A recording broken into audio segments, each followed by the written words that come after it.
Hi, I'm John Alzheimer, a credit expert who contributes to CreditCardInsider.com. Today's question is this: is it good or bad to have more than 3 credit cards? What's the right number of cards to have?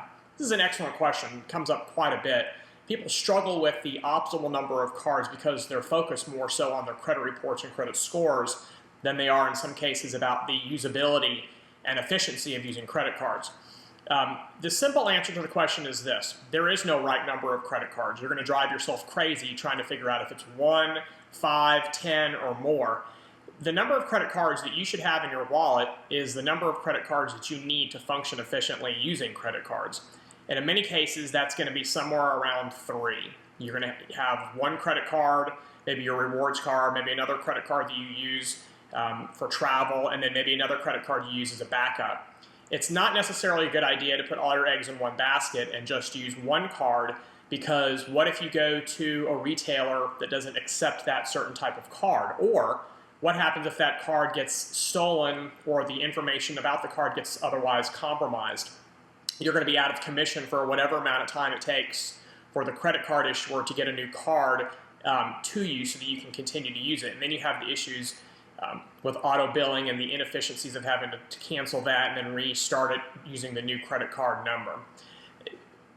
I have kind of a different perspective on the number of cards, and I focus more so on how I manage them rather than the actual number of cards. I have 13 credit cards, and I'm not suggesting that you have 13 credit cards, but for me, over time, I've accumulated all these cards, and I don't close them when I stop using them. I don't use 13 credit cards, I use 2. But I have that many because I think it helps my credit score. Credit scoring systems like to see a lot of unused available credit limits on credit cards. And so having a lot of unused credit cards obviously is a way to accomplish that. There's a measurement within scoring systems called the debt to limit ratio, or the more technical term is revolving utilization. And essentially it's the balance relative to the limits expressed as a percentage. And the lower that percentage, the higher your credit scores are likely going to be.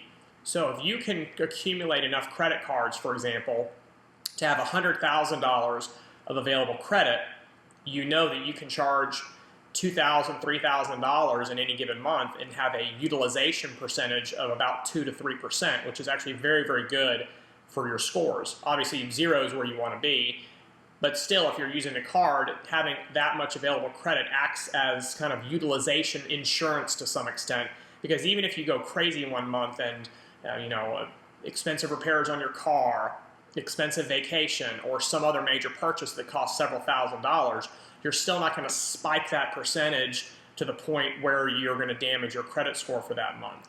So I'm of the school that as long as you're using credit cards responsibly, you don't feel like you need them as an income stopgap, you don't use them to kind of keep up with the Joneses as far as the expensive items you're buying, then having a lot of credit cards is actually perfectly fine, especially if those cards have no annual fee, because then it costs you nothing to maintain them. A lot of people counter-argue that, well, you're opening yourself up to a tremendous amount of credit card fraud. That would be true if my credit cards were always accessible, meaning that they're always in my wallet, or I'm giving the numbers out. The reality is that unless you're irresponsible with your cards, it's very unlikely that cards that you're currently not using are going to be the subject of any sort of credit card fraud, or what's referred to as account takeover.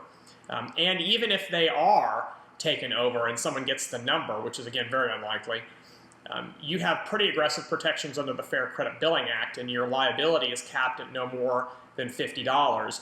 And even the 4 major credit card networks, the Visa, MasterCard, Amex, and Discover, they have 0 liability policies, and so you're not going to be held liable for anything.